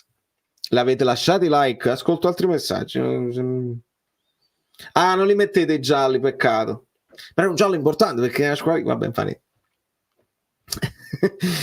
Sai che mi riguardo spesso, sì, che guardi spesso la Roma. Appena esonerata Mourinho, la prima cosa che ho detto è stata: il quarto posto è impossibile, bastava farli giocare a pallone e non a pallonate. Valentina Sini, abbiamo parlato spesso della Roma, De Rossi ha avuto un bel impatto e nonostante la sconfitta per me non esce ridimensionato il lavoro che ha fatto De Rossi con questa squadra, li ha fatti tornare a divertire, a giocare a pallone, e ha affrontato l'Inter con coraggio, l'ha spaventata, poi l'Inter è troppo più forte, però restano un avversario temibile per la corsa al quarto posto, per l'Atalanta. È un avversario la Roma è un avversario temibile per l'Atalanta. Ti vengo a trovare nel New Jersey, Lubrano, e magari la prossima volta che suono in giro te lo faccio sapere. Se mi segui su Instagram ti posso far sapere quando vado a suonare in quella zona. Con le tue parole mi confermi l'esonero di Mazzarri? No, come faccio? Esonerartelo? Non c'è nessuno più. Ci voleva il blu, se poi danno veramente questa cosa del cartellino blu diventa straordinario. Ascoltiamo Vincenzo. Questo Napoli volevo un regalo di compleanno. Auguroni per questa vittoria, con una vittoria. Devo dirvi, meno male che ci siete voi.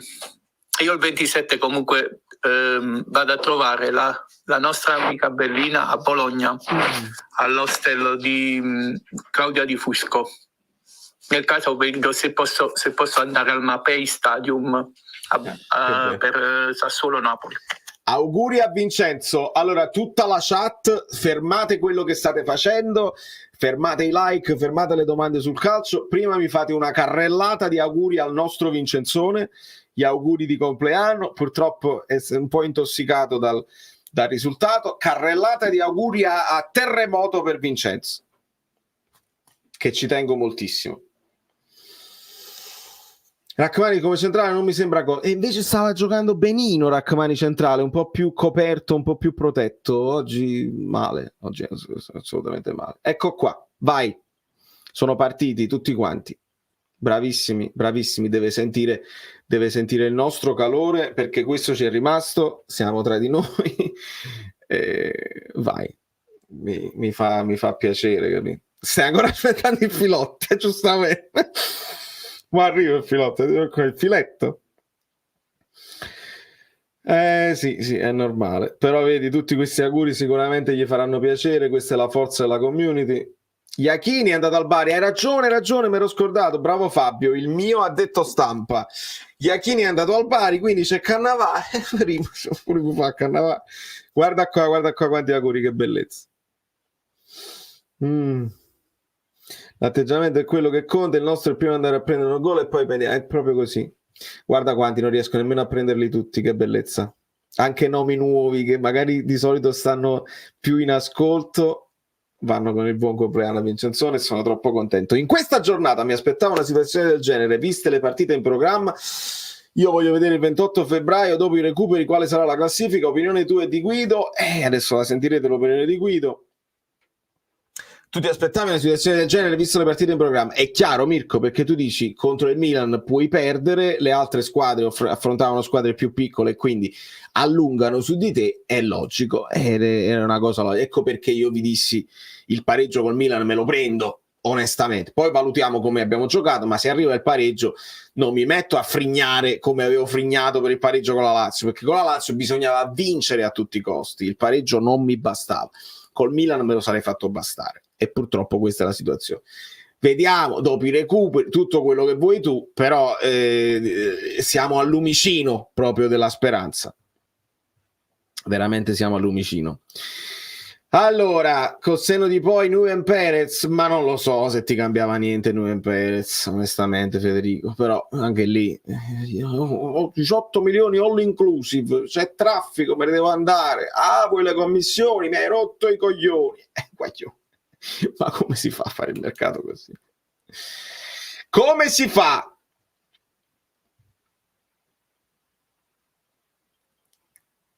Non so, avevo risposto col senno di poi, facile dirlo dopo. No, ma nemmeno, io anche dopo non lo dico, non credo che ti cambiava nulla.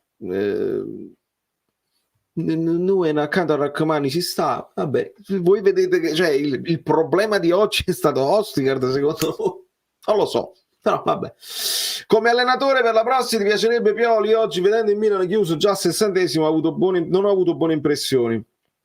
Allora, avevo fatto il nome di Pioli molto prima che uscisse il nome di Pioli questa settimana come speranza, perché sono sempre più convinto che si avvicini Italiano come profilo che piace ad ADL, perché lo aveva cercato, perché non voleva fare lo scaro alla Fiorentina, quindi Italiano. Se ci finisce pure davanti la Fiorentina diventa quasi automatico Italiano, secondo me. Però ho la paura che Italiano se lo mangiano vivo in conferenza, ho la paura che sì, sta facendo la sua esperienza, ma essendo un allenatore un po' particolare che non ripete mai la stessa formazione, voi lo sapete i giornalisti come ci tengono a indovinare la formazione, e se lo mangiano vivo, e non lo so, se non viene protetto Italiano da una società forte, rischiamo di fare un'altra annata mezza e mezza, e poi a Italiano è un altro che gli devi dare il progetto, gli devi dire ok, credo in te talmente tanto, qua stanno 3 anni, non un anno più l'opzione solo per me, qua stanno 3 anni di contratto sicuro, 6, anche se arrivi 10º ti confermiamo perché crediamo nel tuo lavoro e sarai l'allenatore del futuro. Se lo fai così è un conto, se invece tu chiunque chiami poi lo delegittimi tu stesso con le frasi che ti escono all'università e con le cose che lo dovevo esonerare a Capodimonte, italiano diventa uno che non conta. Ecco perché dicevo Pioli, e lo dicevo perché almeno ha l'esperienza. Poi è un grande allenatore, non lo so, lo capiremo solo vivendo. Giganti. Ah, Guido? Ah, scusa. No, figurati. Buonasera amiche belline, buonasera amici bellini, buonasera Valerio. Scusa, sono stato rimandato a settembre, quindi devo lasciarvi. Sono stato rimandato a settembre. Devi tornare a studiare? Sì, sono imbarazzante quando parlo dell'NBA. Stavo rileggendo uno dei vecchi numeri della mia collezione personale dei giganti del basket. Pensa un po'. Se ti vedi, non eri manco nato, perché degli anni 80 questo numero. E quindi io due cose farei. Col tuo permesso vorrei salutare gli olivicoltori. Hai ragione. E col tuo permesso mi toglierei dalle scatole perché sono stato rimandato a settembre. Se sono imbarazzante a parlare di NBA, pensa di calcio. Valerio, abbiamo un po' di numeri. Questa cosa che si è divertito. Ma dai, si fa per ridere. Sì. 27 punti meno rispetto alla passata stagione. 25 punti di stacco dall'Inter. Il Milan è imbarazzante, che arrivò 13°, quello della stagione 96-97. Provo a fare apro e chiudo una parentesi brevissima prima che tu mi cazzi alla fine del video. Nonostante è stata una settimana drammatica per me, nonostante abbia da più di 10 giorni gli operai in casa, non ho una casa, non ho un letto, chiedo ospitalità, quindi tu ti aspetteresti. No, ho fatto un video assolutamente folle che uscirà domani. Che bello. Interamente dedicato a voi. Siccome io non ho esigenze commerciali al mio canale e non è un riferimento a Valerio o nessuno, è folle, Valerio. È una sfida di folle che poi capirete perché. Chiusa questa parentesi. Però è stata una settimana emotivamente bellissima per me. L'8 febbraio, con una cerimonia di sobria compostezza, dagli altissimi valori etici, morali, sportivi e soprattutto emozionali, è stata presentata al pubblico la prima statua dedicata a Kobe Bryant. Hanno parlato, tra gli altri, due leggende come Kareem Abdul-Jabbar, che è ormai più un filosofo di vita, Phil Jackson, l'allenatore vincitore con i Chicago Bulls e poi con i Lakers, di una marea di anelli, eccetera. Ovviamente la presidentessa degli Los Angeles Lakers, che è la figlia dell'ex proprietario leggendario Jenny Buss, poi la vedova di Kobe Bryant. Recuperatelo, dovete capire, l'inglese è veramente emozionante per chi ama lo sport. Ci sono alcuni passaggi che vorrei citare, che almeno due brevemente. Uno è molto importante. Ve lo cito in inglese. La proprietaria dei Los Angeles Lakers, cita delle fredde statistiche, però diciamo questi numeri non contano. Conta che a un certo punto mio padre, quando era ancora un giovane ragazzo, a Kobe disse: I want you to be a Laker for life. Non gli disse: io ti voglio fare il contratto di 8 anni perché sei un giovane di 10, soldi, eccetera. I want you to be a Laker for life. Voglio che tu sia un Lakers per la vita. Categorie.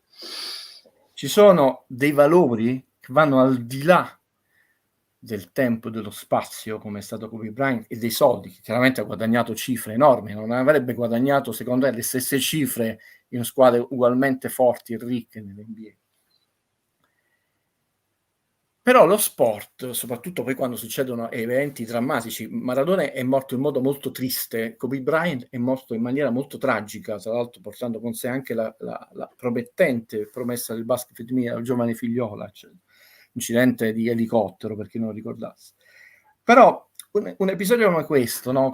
La prima di 3 statue, quella con il numero 8, non è solo importante per chi è tifoso della pallacanestro, per chi è tifoso di quella squadra, diventa un simbolo che va al di là appunto dello sport, un simbolo di tante cose.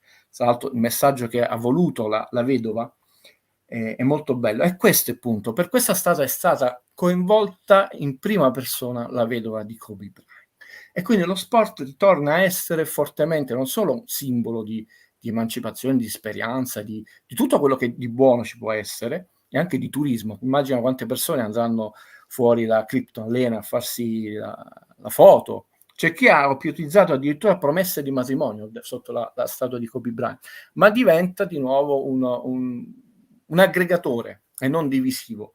Ecco, noi che abbiamo avuto probabilmente la più grande leggenda del calcio, anche in questo la società è venuta meno, con una statua che è fortemente divisiva, una statua che era stata donata da un maestro scultore coinvolta in cose strane, poi la procura fa tutti gli accertamenti del caso, quindi non è successo nulla di grave, di cui tracce sono andate perse.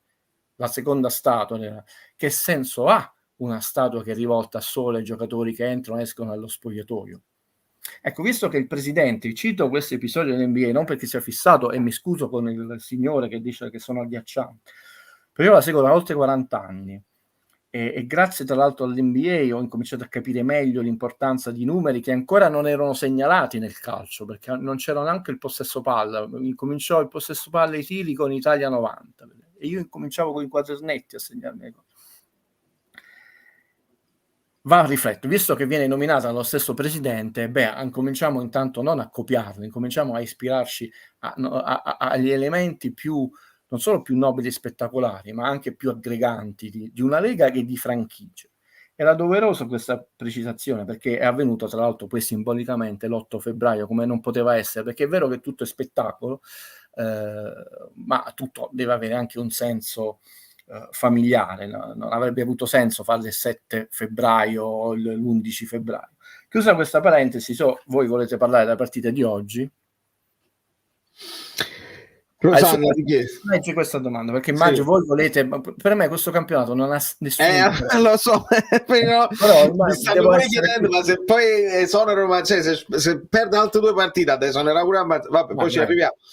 Parto subito dalla domanda: com'è possibile disunirsi e non riprendersi fino al 75esimo del secondo tempo? Ho capito che bisogna non pensare all'anno scorso, ma neanche così va bene.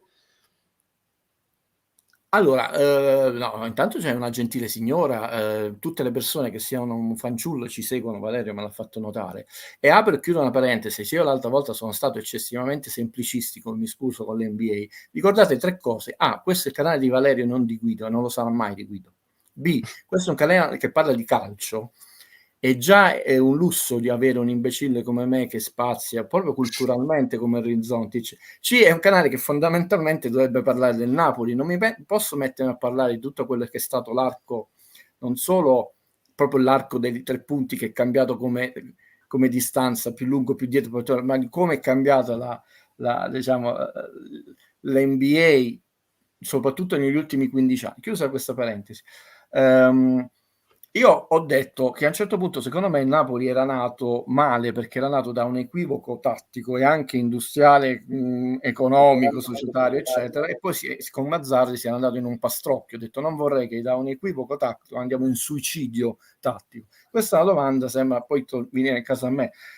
È chiaro che una squadra può anche essere, lo era molto bravo Marcello Nitti, una sorta di camaleonte. Marcello Nitti uniformava la Juve, quella forte che ha vinto tutto, un po' sugli avversari, però mantenendo una certa identità e solidità, soprattutto nei falli. Tutto questo il Napoli non c'ha. La cosa triste di oggi non è che il Napoli ha perso sconto diretto, quello che è che, a mio modestissimo parere, poi ti dico la stringa della partita, è che basta veramente nulla per battere questo Napoli. Non puoi dire che il Milan ha fatto una partita della vita spettacolare, accorta, eccetera. Un Milan modestissimo, onestissimo, non nulla là, ma basta veramente poco. Quindi questi cambi tattici, 3-5-1-1, come volete, 4-3-3, 3-4-2, cioè non si capisce. Poi alla fine non portano un'efficacia. Quella che io vi dissi sembrava una banalità. Io ho detto adesso non andate più appresso ai moduli, i sistemi di gioco, i tromboni, siamo per distratto, sarà tutto casuale. E ve lo dice una persona che lo studia da una vita, questo qua, senza leccare i francobolli agli altri o farsi chiamare analyst, cose eccetera, e non lo sono, lo è Adriano Bacconi. Pochi lo sono come certificatamente, diciamo parlando.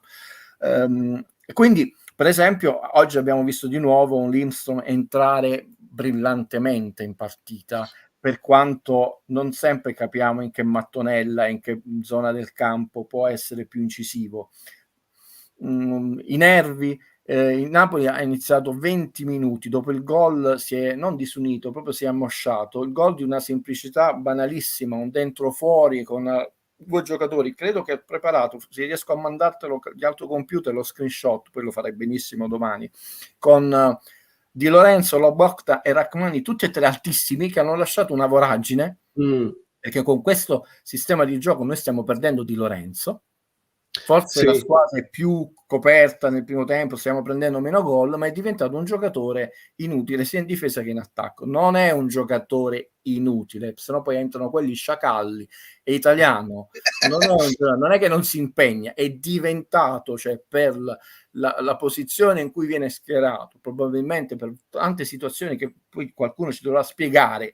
Quindi non stiamo accusando Di Lorenzo, non è che è lavativo, non è che si è venduto un'altra squadra, però possiamo differenza, si vede proprio dal volto che sta soffrendo. Tant'è vero che l'anno scorso è stato addirittura migliorativo nelle sue prestazioni dalla tre quarti in su, non solo con giocate di qualità, addirittura anche con dei bei gol. Cioè, possiamo dire che quest'anno Di Lorenzo è migliorativo, sta facendo una fase offensiva spettacolare, no, una fase difensiva, no, anche per colpe non sue.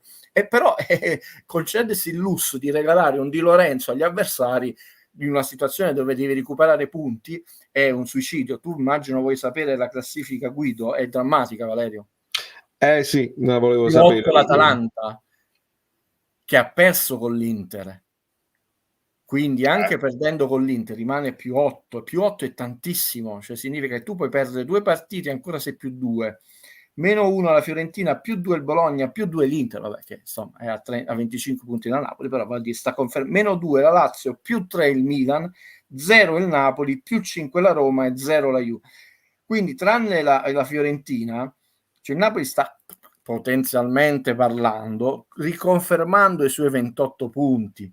Le dirette avversarie, togliamo Milan, Juve, Inter, però li citiamo per correttezza, addirittura stanno facendo meglio con la Roma e l'Atalanta, che stanno facendo molto bene, perché più 8 e più 5, e tra l'altro la Roma ha affrontato l'Inter, quindi l'Atalanta, anche perdendo con l'Inter e all'andata ha perso, comunque la partita per recuperare serve più 8, e noi dobbiamo giocare col Sassuolo dove abbiamo vinto, quindi la vittoria col Sassuolo non sposta niente in classifica, non sposta nulla nella classifica, Guido. Quando io sento i colleghi ma siamo solo a 3 punti, rabbrividisco, perché ancora non vi siete imparati cosa conta nel girone di ritorno. Come un sacco di cose, ma questa cosa non riescono a capire. Non riesco, come ci arriveranno fra 10 anni, quando ci hanno capito dopo 20 anni il ranking UEFA. La cosa grave, Valerio, che il Napoli che partita era? La notte dei tempi, diciamo, dalla settima partita sto cercando di coprire, dalla settima partita di campionato del girone di andata non vince 2 partite di seguito. Non 3. Il Napoli con Mazzarri è arrivato a una percentuale di realizzazione offensiva complessiva, quindi considerando tutti i tiri, non solo quelli nello specchio, del 18% e il 37% al passivo. Sono numeri imbarazzanti. Con Garcia erano, me lo sono segnato, fai bravo Mario, il Sassuolo è il recupero della partita che dobbiamo fare, fai bravo. Con Garcia erano 32, era bassissimo, io mi lamentavo, 32 non vai da nessuna parte con 32% di realizzazione, però il 18 è... Guido, tu mi hai parlato della Roma e mi viene automatico farti questa domanda, perché Giovanni dice: questi giocatori devono divertirsi e sono nati per attaccare e non per difendersi. È assurdo continuare con Mazzarri, sta facendo peggio del francese. No, ma adesso devi continuare, Valerio. No, io non dico cambiare Mazzarri, ma dico l'effetto che ha avuto De Rossi sulla Roma post Mourinho. È quello che noi auspicavamo con Cannavaro. L'hanno fatto capito? Loro, bravi loro.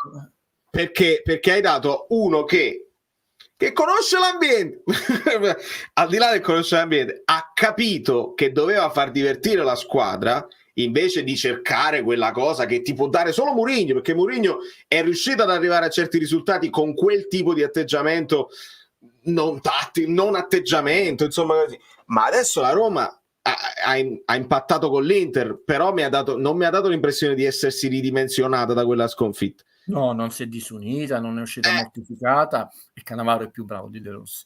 Ha una carriera come secondo di Lippi, è molto solido, ha pochissime panchine proprio De Rossi, non che lo stia sminuendo, però è anche un carattere diverso, più freddo nella sua gioiosità, però attenzione, nel senso che ha anche un passato familiare meno turbolento, insomma un certo rasserenamento all'ambiente poteva darlo, però ormai è veramente tardi, la stagione non è umiliante, la stagione, quando tu mi hai rimproverato privatamente dei 65 punti, e ripeto, non è quelli che faremo, è quella che speriamo, soglia al di sotto del quale noi siamo messi male l'anno prossimo, non li faremo 65 punti. Ragazzi, se noi dovessimo passare una media di Mazzarri che è di 1,27 a 2,2, l'anno scorso abbiamo vinto lo scudetto a 2,36, facciamo 68 punti, ma come li fa questa squadra a 68 punti? Parliamoci, siamo solo a 3 punti, in fondo siamo solo a 3 punti dall'Inter, in fondo siamo solo a 3 punti dal terzo posto, siamo a 3 punti dalla Champions. Ognuno ha il diritto di perdere il tempo come vuole e seguire tutti i tromboni che vuole. Io insomma vado avanti umilmente, non mi porta a nulla per la mia strada, però questa squadra è 68 punti. Io credo che si andrà in Champions con 71 punti la quarta, o 72, 73, se ti devo dire la verità. Quindi io mi sbilancio. Poi potrebbe essere 73, però si sta andando a quella velocità, la quarta. Però diciamo questa squadra non farà 65 punti. Non fa una vittoria di seguito, che è una frase che non significa, che mi sono appena inventato in italiano. No, è chiaro, però è chiaro. Secondo lei arriveremo dopo tanti anni a non qualificarci per alcun torneo europeo, sottolineando ancora di più il record negativo dei campioni in carica? Secondo me sì. Quindi non Europa League, non Conference League. No, anche perché ci sono superiori altre squadre. È tutto molto tardi. Cioè, chi prendi adesso? Qual è quel santo che si viene a immolare e fare figuracce?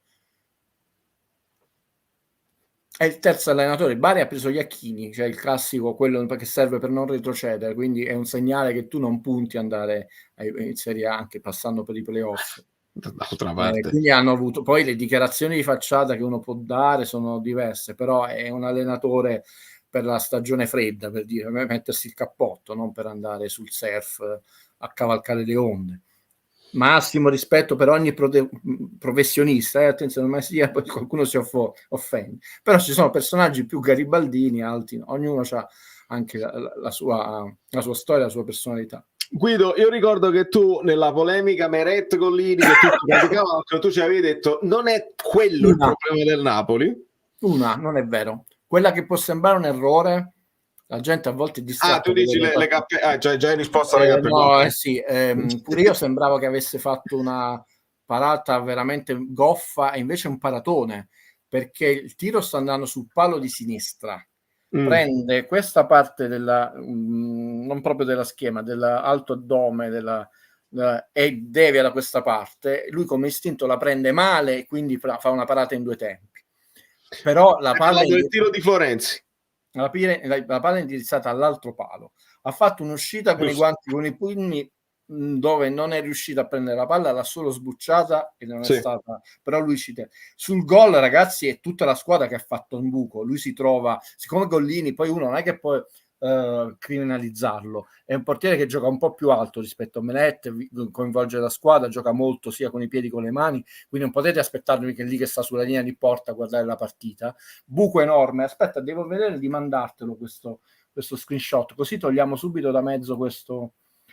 Ce l'ho su questo computer, no, forse su questo qui, se ce l'ho su questo qui è meglio. Aspetta, però non è nulla. Sì, ce l'ho su questo qui, che bello, mi ero già preparato quella parata pure a me in diretta. Poi hanno fatto vedere un'inquadratura da dietro la porta e dobbiamo riconoscere quell'uscita alta con i guantoni, no, bene.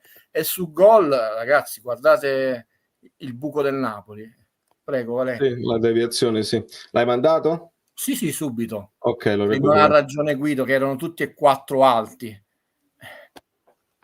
No, vabbè, chiaro. Io la voglio rivedere, però distinto là io avevo detto che visto che Di Lorenzo stava... Ho trovato Gollini a metà strada, Valerio, ma in realtà l'errore può essere che doveva essere ancora più alto, ma se rimane in porta non la prendi quella palla, ragazzi. Si è trovato, può sembrare un'azione brutta, dice, però stai troppo fuori dalla porta, ti sei fatto fare gol facile. Ragazzi, è un 1 contro 0 quel gol, abbiamo lasciato una prateria. Metti senza la mia faccia, che pure è brutta e anche capelli corti. Fai vedere proprio. Vai, ancora mi tolgo proprio. Ah, proprio non ci può stare. Sì. Non ho questa vanità. Sì, vabbè, qua questo perché è Ostigard.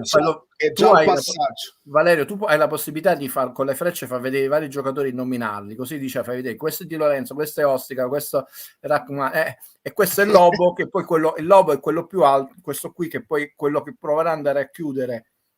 Allora, Ostigard, esatto, Di Lorenzo, Rachmani che sta qua perché stava seguendo Giroud, questo è Lobotka, esatto. Anghissà lontanissimo e Teo che già è andato.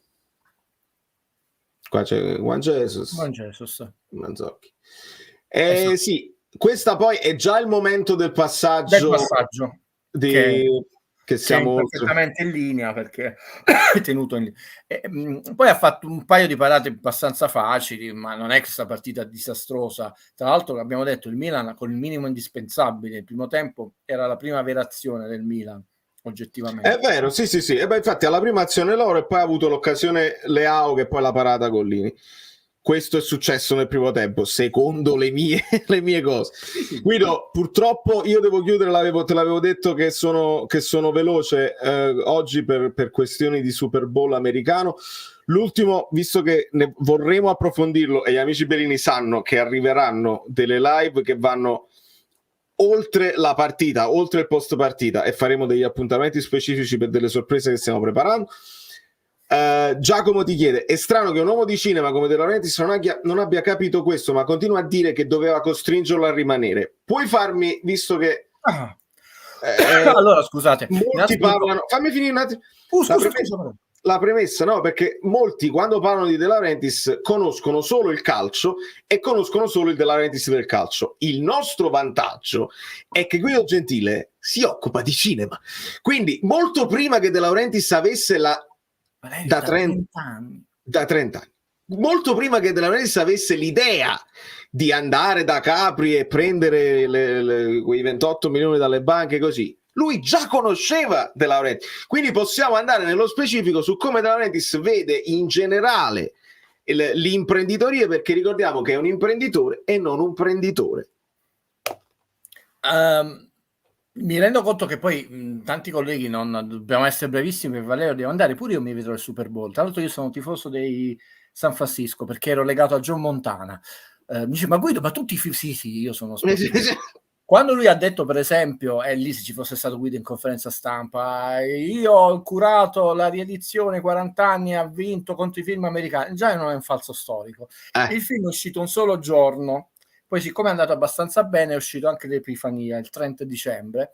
L'incasso è tra l'altro un dato che non vi dice Guido Gentile a cacchio, basta collegarsi con il sito di raccolta ufficiale in Italia dei biglietti degli spettatori, che fa anche il report di fine anno di tutte le cose, dove si può vedere che tra l'altro il mese di aprile non è un mese fortunato per il cinema, che è del Cinetel, dove quel giorno Wish ha fatto 593.266 euro con 83.296 ingressi, con un biglietto a 7 euro. Wonka, il terzo film tratto dal celebre romanzo per bambini, ha fatto 577.410 euro con 75.522 ingressi.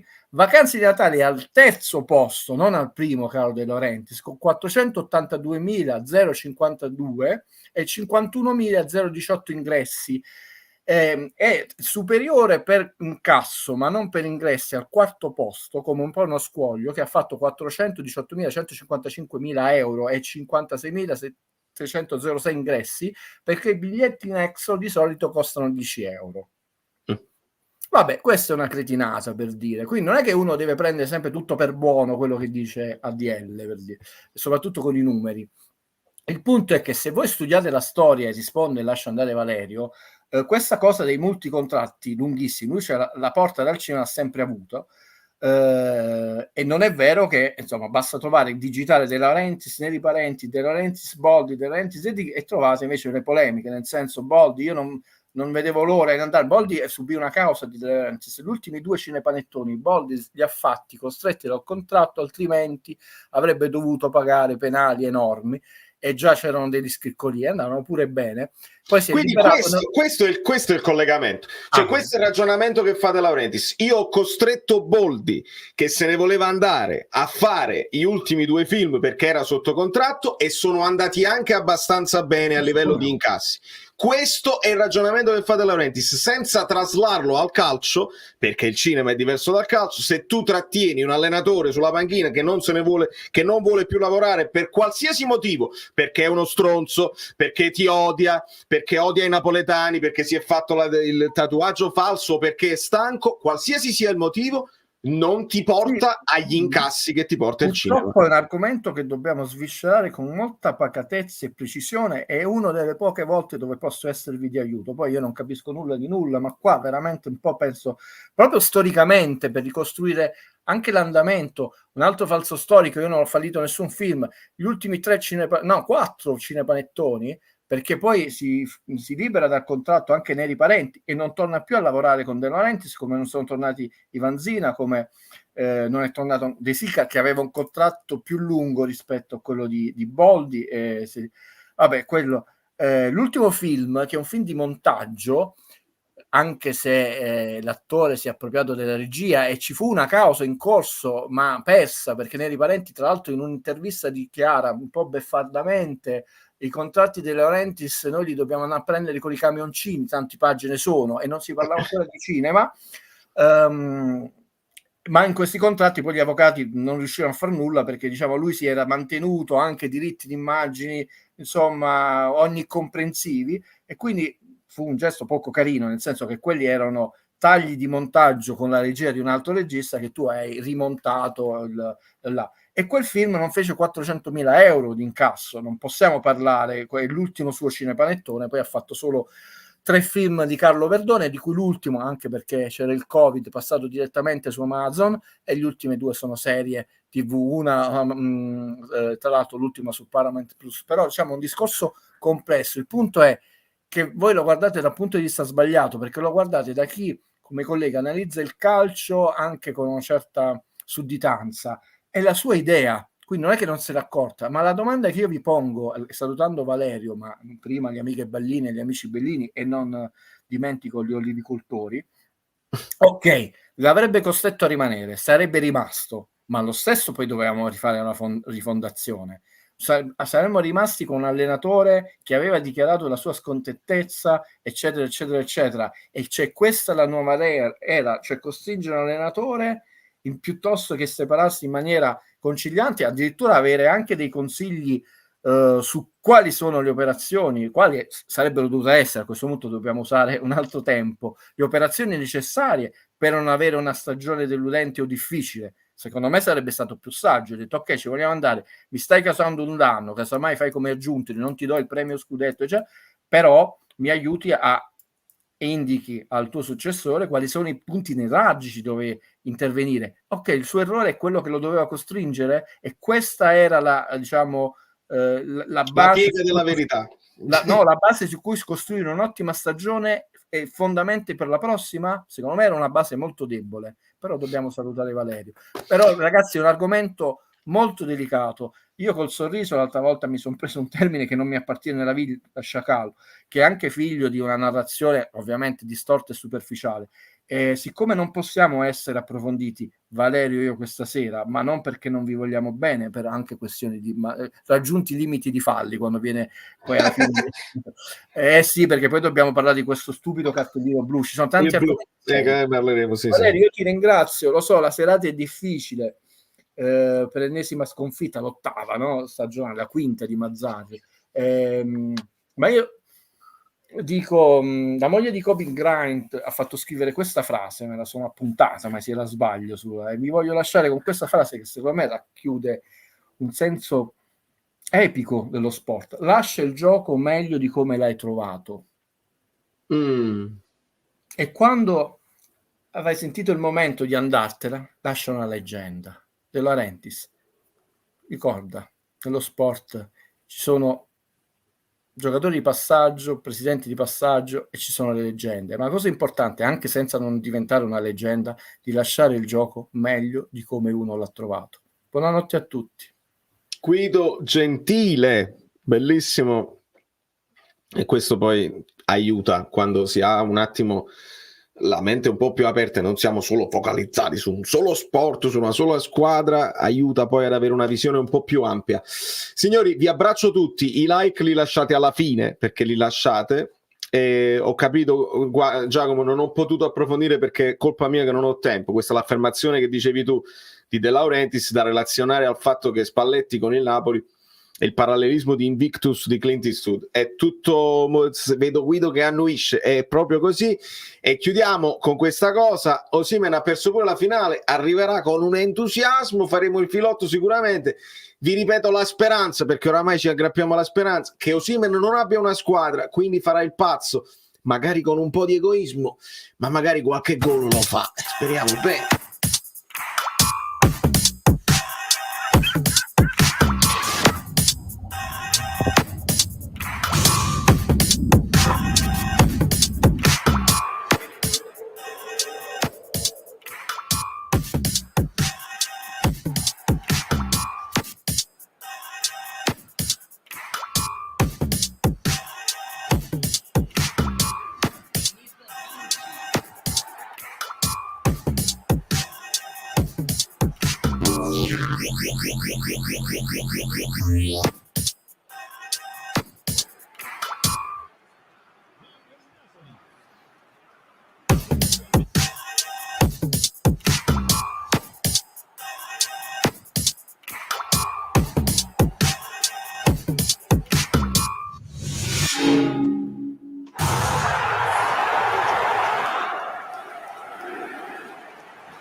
I 49ers mi stanno più simpatici, ma al di là di tutto, e il campionato giustamente, Mamma Carp